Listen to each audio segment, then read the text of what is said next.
What's poppin', internet? Welcome to Synced Up Impressions, the show where we talk to you about the latest and greatest in video games and give our opinions, our impressions on them.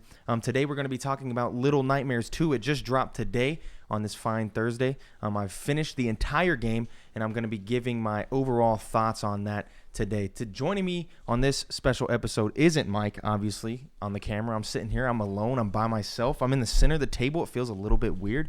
But we got our boy Jordan. He's mic'd up over in the corner.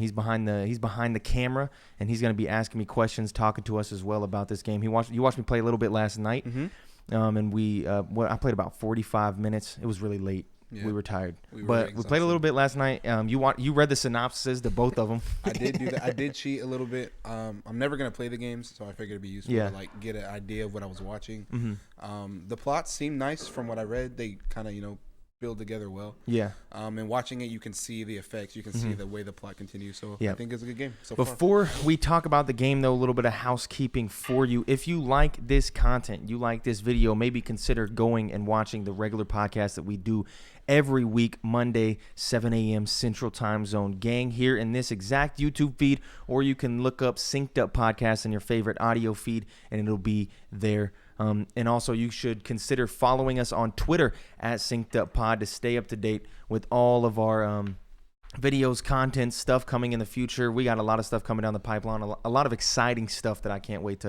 to talk to you guys about and to actually like push forward. But let's talk about Little Nightmares 2. Let's do this. Flip the camera over, Jordan, and let's get right into this. Go, friend. All right, so I have beat the game. As you can see, I got the resume game. So I'm going to start a new game. So the gameplay you're going to be seeing is actually going to be like right at the beginning of the game. So there's not going to be too many spoilers. So you're only going to get about 20 minutes of gameplay. So I want to give my overall thoughts at the end because I don't want to bury the lead and give them here up front. Okay. Let's start with what I consider the good parts of this game. So first and foremost, I think the atmosphere, they nail it. I think they nail it perfectly. The classic, if you've played Little Nightmares 2 or Little Nightmares 1, you'll be very familiar with this type of thing. They take a different route with the atmosphere. Oh, my controller is vibrating. They take a different route here with the atmosphere, but it is oh, that's cool. Wow. They take a different route here with the atmosphere. They don't go as grotesque. They kind of do in the back end, but the first game was definitely more grotesque than this one for sure. You play as this little box dude. I can't remember his name. It's not a box. I believe it's Mono. Mono, yeah, that's his name. And he has a bag on his head instead of playing as the classic Raincoat Girl 6. And if you're not familiar with Little Nightmares 1 and you're looking in Little Nightmares 2, you should know there's no need to play the first game to be able to play this one. They're definitely separate things. And also, if you want a game to compare it to, if you've played Inside or Limbo, this game works as kind of a more three-dimensional version of those games. Those games being quite good. I can't remember who makes those games, but those are classics. And that's the same style gameplay you're going to have. You're going to be going through. There's going to be some spooks. There's going to be some. There's not really a ton of jump scares in this game, but there's going to be a little bit of spooks, a little bit of grossness, and then a lot of platforming puzzles, regular puzzles, a lot of like going and finding a piece of something that you need. That's actually something that watching it last night, I was really able to pick up on is there was moments where I would expect a jump scare or like because you'll see a new scene or a new area. And you'll see the setup for a jump scare or something, right? Mm-hmm. And so you're waiting for that to come out, but they don't. And so you have this constant sense of almost like dread of like, when are they finally going to hit me with something? Which I think really, benefits the atmosphere of the game. You're constantly on edge. Yeah, you are definitely on edge here. And they do a good job of switching up the environments and quote unquote, I guess like the big bad, like you go into a different area and there's like a different type of villain. A lot of these traps throughout this game, you gotta. Okay, see, I'm dead. See, I try to back up. You gotta look out for these things, especially here in this beginning part. They got like bear traps and shit. If I remember, you gotta like throw stuff on them. Here, so jump over this. My first question for you would be because I've also watched you play another horror game and watched you play, the Medium. They're very similar in environment focus. Mm-hmm. Between the two games, which one do you think performed that better? Um, I I think definitely the medium. I'm a little less hot on this game to be completely honest, especially compared to the first one Mm-hmm. and compared to the medium. I'm not as hot on this game as I was on those two games. The medium I still wasn't that hot on overall, but I definitely enjoyed the medium more than I ended up enjoying this one by the end. Mm-hmm. Um, a couple other good things to note, like I was saying, I'm about to have to sprint. I remember this, run from this. A couple other good things to note. The music in this game is quite good. The audio design is nice. Between the spooky music in the background, or Mm-hmm. people creeping around and things like that. The audio design and the music in this game is superb. I like it quite a lot. That being said, I did see a couple of people note on Twitter and stuff that if you are hard of hearing, this game could be very difficult for you, because there are several portions of this game that rely on entirely audio puzzles Mm. where you can't. There's no like subtitle. There's no real visual indicator of what you're supposed to be doing. It's pretty much completely reliant on your ability to hear. Whether it's like there's like a music box, or there's a puzzle where you have to sneak past a person and they're playing on the piano, and when the music stops, it's like red light, green light. You're supposed to stop, but there's no real indicator of that, except for you would just die over and over and over again, and then be like, "Why? What am I doing wrong here?" And then end up finding out that, oh, when she stops playing the piano, you're supposed to stop moving. But there's no real way to see that visually. Mm-hmm. It's pretty much all auditory, which kind of sucks. Do you think that boils down to like an accessibility issue, or do you think that's just an intentional game design that you can't really avoid in that? Like. It's intentional because of what's happening in those puzzles. Mm-hmm. The piano one is a little bit easier because you can kind of tell when she's done playing the piano. Mm-hmm. But towards the end of a game, there's a sequence. If you're familiar with if you're from yeah, I remember this. Yeah, I gotta throw the shoe in here. If you're familiar with Prince of Persia and the Sands of Time, the Mm-hmm. remake that's finna come out, there's a puzzle in that game where you have to run through doors, and it seems like you keep coming out of different doors at different times, seemingly random. But if you pay attention to the audio, you'll notice there's a specific audio cue that's letting you know, hey, you went through the right door. Mm-hmm. And it's kind of the same thing, but it's like very it's very aggressive, and it's towards the end, but it's definitely like there's no visual indicator whatsoever. It's all auditory, which kind of sucks for people who would be hard of hearing or deaf. And see, when you talk about things like accessibility, I compare it to Last of Us 2. I'm still playing that. Obviously, I'm behind. Yeah. But the safes and the vaults in that game, they really sell it to you in a way where you can solve it in any numerous ways. Like you can look around for the clues, the notes that tell you the combination. Mm-hmm. You actually taught me that you can just listen for the cues. Listen to the safe crack. Yeah. And that saves you a lot of time, obviously. So like it's one of those things where it's like you compare games that focus on sound as a design choice. And I think it's really hard to cater that sort of element. It's difficult because accessibility is more of a modern thing in game design that's only now starting to really come to the forefront, and we're not really seeing it. We're starting to see it addressed across the board, but there's still a lot of ways to go. But in that particular sense, that's kind of I agree, a difficult thing of like, do you sacrifice what you're trying to do there in order to make it easier for deaf people to be able to play your game, or do you just say deaf people can't play this game? Like what's the line there? And I mean, I don't have. Oh, I got an achievement for what? What did I get? Not today. That's a good name for it. I don't. Maybe it was because I didn't die to the bear traps. So, back talking about this game again. What are some of the more challenging moments you have, and do they feel rewarding when you succeed? See, that's where things in this game get a little iffy for me. So, there are a bunch of challenging moments because there's several sequences in this game where you have to sneak past people.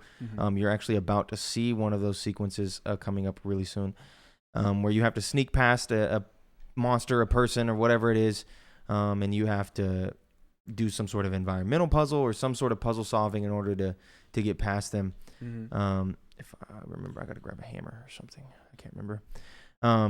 And they would feel rewarding if not for the fact that it feels like in this game you're constantly at war with the controls and the mechanics. That is my issue with this game.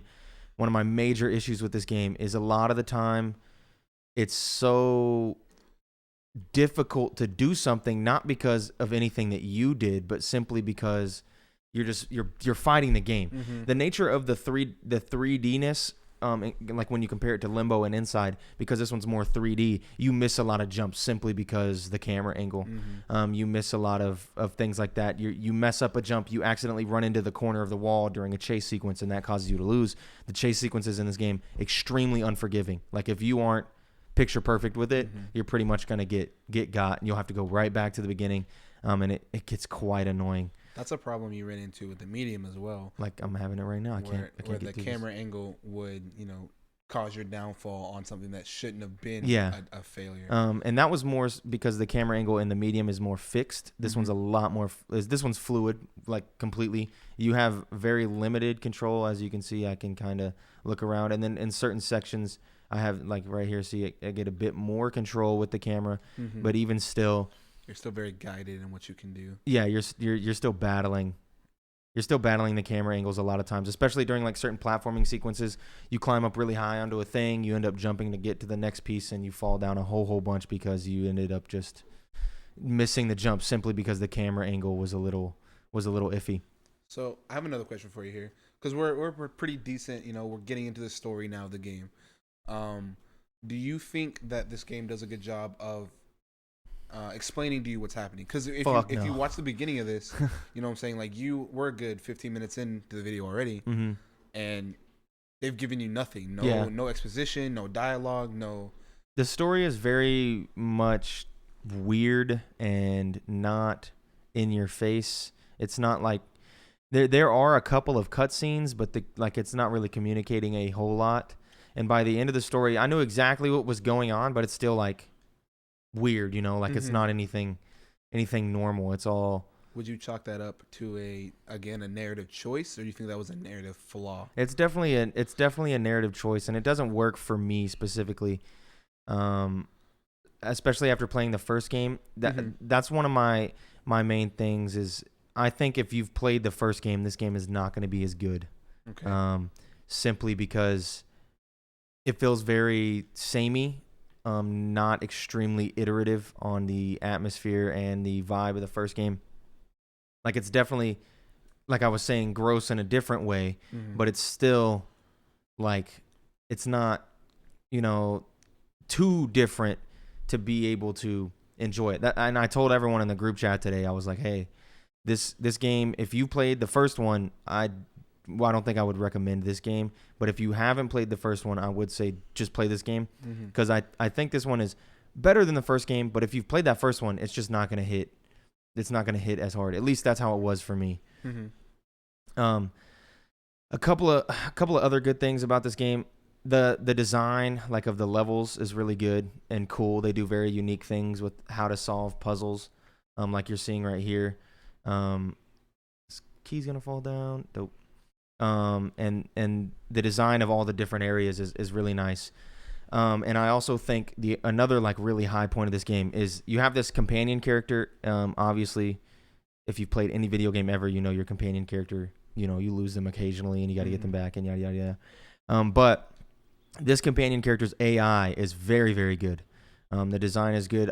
There was never a moment in the game where I was like, dude, like get over here, or why are you getting stuck, or anything like that. It was always good. Like, oh, they're exactly where I wanted them to be. They're doing the exact thing I wanted. Like you seen there a second ago when they helped boost me up. They're always exactly where you need them to be. It's always moving. Fluid. And they do a couple of design things where you have to carry some things, and it's kind of cool that she'll just pick up stuff too. just occasionally just hold something and toss it and kind of just interact with the world around you, which is nice to see. And then there's certain puzzles where you have to carry multiple things, and they have her also pick something up and carry it as well, the thing that you need to where you need it to go. That's cool. And that's very nice. They also use her in a way to kind of indicate what you need to do next sometimes, where she'll walk to a certain area, and then you'll be pressing the button to call her over, and she'll be like, nah, come over here. And then you're like, oh, wait, yeah, I got to do this thing over here. And they kind of give you little hints using her as well, which is also pretty nice. That is cool. And I you know, like I said, I cheated. I read the plot for both games, so I know. I'm about to get blasted. If I didn't know, if I hadn't have read it, I think this game would have been very confusing. Mm-hmm. But having read the plot, it makes it easier to follow. Yeah. So her being such a good AI, I'm not gonna spoil anything, but it makes sense in the context of the game. Yeah. Which, like I said, I never played the first one, so I don't know what even counts as a spoiler and what doesn't. Mm-hmm.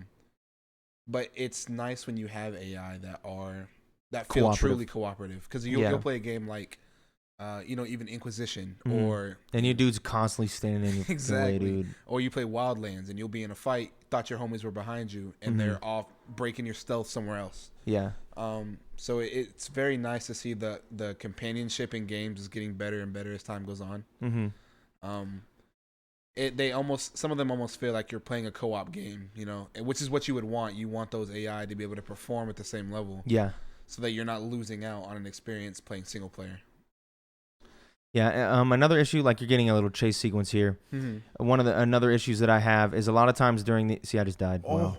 A lot of times during these chase sequences, you'll see that, at least for me, it would get very frustrating sometimes, because sometimes it's just not entirely clear what you should be doing, and you just would have to die 4, 5, 6 times, and then you're like, oh, that's what I'm supposed to be doing, and then you'll get to the next one. And normally that's not a problem in video games. I'm a huge fan of Dark Souls, and that's Dark Souls, right? The whole plot right there. Yeah, you go around a corner, see an enemy, they murder you, you come back the next time and you get it. But this time it just doesn't feel too good. It feels a little cheap, where you're like, really? Like, you really did that to me? And then this game, when you die, like, it's not as bad here, but in certain sequences, when you die, it takes 7-8 seconds to get back in it, even on the Series X. And I don't know if it's not just loading times, because there's like a little animation that your character does when they get up that also is like, okay, like, I got tired of seeing it. I would be tapping my buttons like, get up. Like, I'm just trying to do the next thing, dude. Like, come on. And that was kind of annoying. And you can definitely see that, even watch it, because I watched you do this chase scene last night, and you died then as well. Yeah. Right. And so, on that last death here, he clipped you, and he wasn't even on the screen. Yeah. So it's one of those things where it's like, you can understand the frustration of some of these just seem like they're almost meant to punish you. They are, because there's certain sequences you just get hit by a trap that comes out of the blue. You get into a room where the enemy, like this one, has a certain walk path. Now it's easy here because this one's linear, but certain other ones not as linear. Their path of movement. It's not linear at all. And you are just forced to die over and over again, learning the path to be like, okay, I can walk here and she'll go over here, and then I'll walk here and she'll go over here, and doing stuff like that. And there's no real way to, okay, I got to sprint to this hole. Nope. Oh shit. Maybe I got to creep to that hole. You got to cull it. And so you're sitting there kind of working against game mechanics. Oh shit. He almost got you. Yeah, he did almost get me. Yeah, you're working against that type of stuff, and it just sucks. And see, like right there, if you follow his pattern, he looks over every once in a while, but on that one he just whipped. Yeah. So if you're playing this, and you haven't had the precognition of playing it before, yeah, no, that would be frustrating as hell to just get whipped on. Yeah, and I will say also, as much as I praise the AI of 6 here, which is your companion character, the AI for the enemies that you were fighting is, god damn, I don't know how I'm supposed to get into this fucking hole. Actually, I think I gotta walk and not crouch. Is terrible sometimes. Sometimes you will just be hiding, and somehow they see you. And you're just looking, and you're like, was there even an angle here? Like, there's I don't want to spoil too much of the game, but there's a sequence in a kitchen later on. And in that kitchen, you got to climb up like some cabinets and creep along the countertops, hiding behind like books and shit along the way. and getting to the point where you could climb was just so annoying because I would just get seen on these cheap angles where I was like, how did she even, I don't even understand how she's seen me. There we go. I made it through that time. And see, that's a problem that you run into like with like Hitman, right? Like the Hitman series in general, where you'll perform a kill and you'll hide the body, and then they'll randomly find your body, and you're like what? How? Yeah. You know? The difference is I can't see shit because these lights really make so my dark. Brightness so bad. In Hitman, it's very easy to quick save and load and do stuff extremely quickly. Like that's not so bad in that game, but in this game, it just gets annoying doing the same sequence over and over and over. And that's the point of Hitman is to fail. Like that's the whole shtick of that game is success and failures to go over and over. I'm trying to think any other thoughts I have. I think I always ask you this question about games that you play that are difficult on purpose, because it's one of those games where you're playing it for the challenge, right? And so my question is, do the challenges in this game feel fair? Like they're frustrating, but do they feel fair? It's like a 50-50. Like sometimes you're like, I got to pull some bullshit to be able to get past this. And there was a couple of sequences I got past simply because an enemy, their pathing was a little weird, and it ended up allowing me to get through. And there were certain sequences where it was like, okay, that was a decent challenge, and I made it through like real nice. But sometimes it's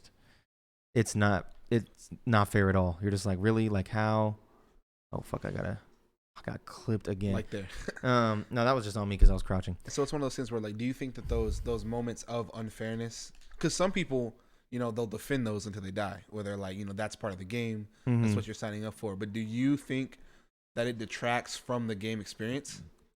Yes. Yeah, very much so. Sometimes it really just depends on the section, because each section is different. But sometimes it definitely detracts from. What the fuck's going on? Did he even shoot? There he goes.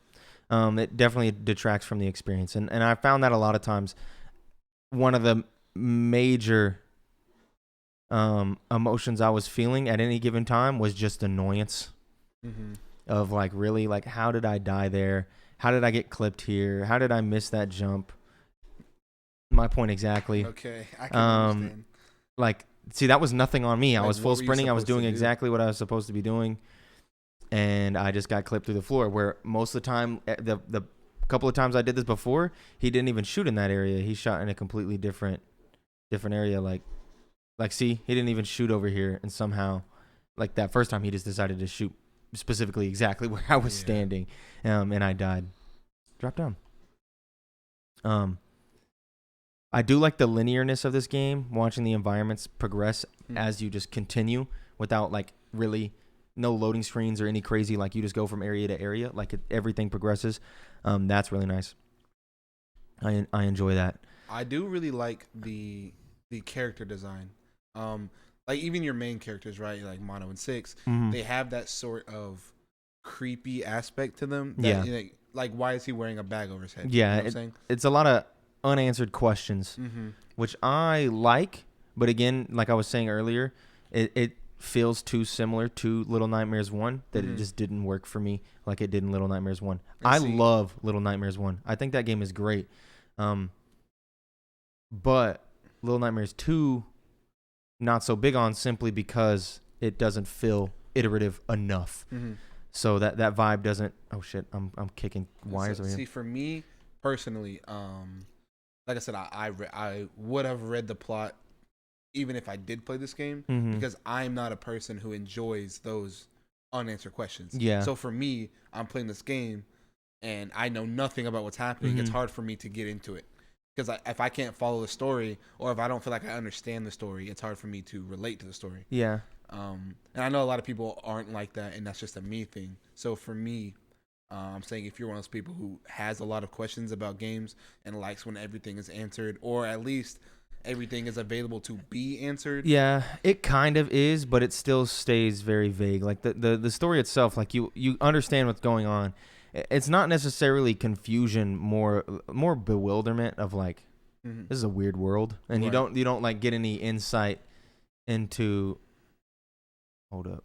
Are these birds gonna yeet into what's like? Oh fuck! To what's going on in the world? Shit! I'm trying to run. Oh, that brings up another question. Can your companion, can Six ever fail for you? No, she never gets clipped. Okay. So like she never does something that ends up causing you to lose. Because that could be very frustrating if you make it through, but your companion doesn't, right? Yeah, no, like Ellie in The Last of Us.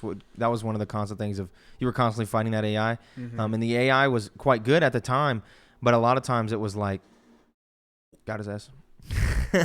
A lot of times it was like, she would just die, and it would be like, you failed, Ellie died, and that shit sucked. Like escort mission type stuff.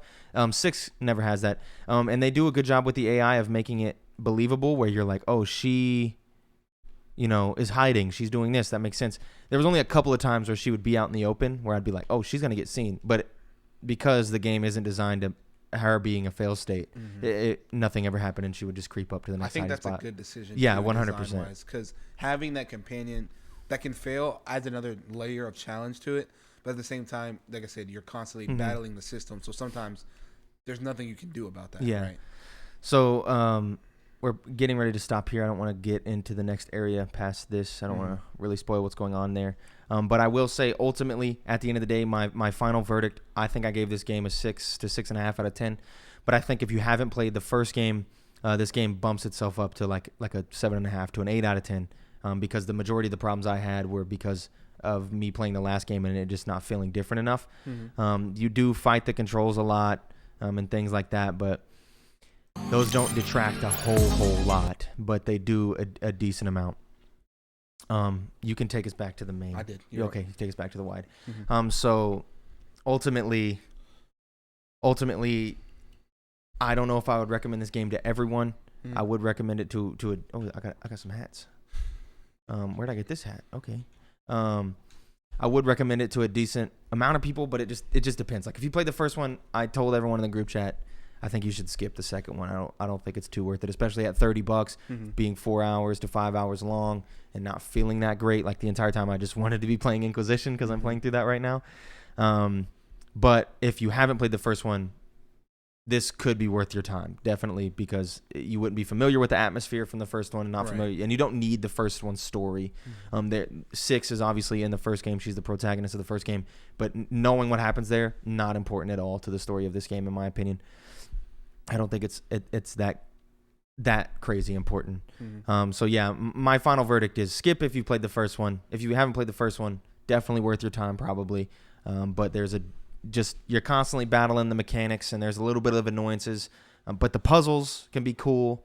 Oh, I guess I should speak on the fact that this game introduces a sort of combat, unlike the first one. You've seen there where I had the shotgun and I shot that guy. But compared to the first one, you're just running pretty much all the time in the first one. It kind of like an Outlast. But in the second game here, there are sections where you seen in the beginning where I picked up an axe and I had to chop down a thing. There are sections like that where you have to chop down things. There are littler enemies that come at you that you have to beat the shit out of, and that can be good sometimes. And then also sometimes you find yourself missing because of the camera angles again, and it's still another thing of just battling that. So it gets a little difficult there. But I don't know. Decent game, I'd say, but because I played the first one, didn't hit as hard as it should. Fair. But that's it for our impressions on Little Nightmares 2. Thank you, Jordan, for joining me on the mic. Nice to get you on here. You should be hearing more of Jordan once we get a third mic. We're upgrading to get a third mic, so you should hear Jordan a little bit more on the podcast. That'll be nice. If you enjoyed, I'm excited too. If you enjoyed this video, go ahead and check out our other videos. We have other impressions videos up in this exact YouTube feed. We also have our main podcast that we do it comes out every Monday at 7 a.m. Central Time Zone. Gang goes up in this exact YouTube feed, youtube.com/synceduppodcast, or you search Synced Up Podcast in your favorite audio feed and look for the blue and white logo. You can find us over there as well. Feel free to join our community Discord by hitting the link in this description. We have a lot of fun over there. We talk about games. We talked about Little Nightmares 2. We talked about a 70-car pileup that happened in Dallas today. Yes, we did. We talked about a lot of stuff in there, and we have a lot of fun talking to the fans and talking to other people in there. And we're in there a lot, so you can discuss with us games, music, cinema, whatever it is that you want to discuss. You can do that there. You also should follow us on Twitter at synceduppod to keep up to date with all of the content across the board. And for everyone that is still listening, this coming up Sunday, I believe, is our 1-year anniversary. February 23rd is our 1-year anniversary. Let me check. So this next one. Oh, no. So the week after next, we will be doing our 1-year anniversary special podcast. It's going to be just like a regular episode. We might have the third mic in. I'm really hoping we do for that one. That'd be fun. If we don't have the third mic in, that is still okay. I got a burp. There's the burp. There it is. Because we are going to do the Newlyweds game. If you've ever played the Newlyweds game, it's a famous, I think, game show. I can't remember, but it's the one where a person would be like, "What do you think your spouse's favorite food is?" And then one person, the spouse, would write the answer. The other person would write the answer, and they would guess, and then they would reveal, and then try to match to get points. We are going to be playing the Newlyweds game, me and Mike, but it's going to be just not questions about being married, but video game related questions. Even like deeper questions about life and things. We noticed a couple of our fans wanted us to, Spencer specifically, wanted us to be more open about ourselves personally. And so we are going to have, I don't know how many, 30 to 40 questions, some video game related, some generic, where we're going to run that. And I don't know if we're going to do each of us answers the question and each of us guesses on the other, or if we're going to do like 20 on Mike first, then 20 on me, and try to compete there and see who gets the most points. We're going to do something like that. If you have any question ideas for that, like, hey, Tim, what do you think Mike's favorite this is? Or what do you think your co-host's favorite this is? Like, just vice versa. It doesn't matter. Or it doesn't have to be favorite. It can be anything, like what's their biggest fear or something crazy like that. If you have any ideas for questions, please write them into synceduppod@gmail.com, and we will try to get to them. We want to get some community questions in there. I will also re-talk about this on the podcast coming up Monday to remind you. Other than that, look forward to a Bowser's Fury impressions video. I imagine that goes up on Saturday, and that'll be exciting there. Mike will be the one reviewing that game. But until next time, we will see y'all in the next video. Peace.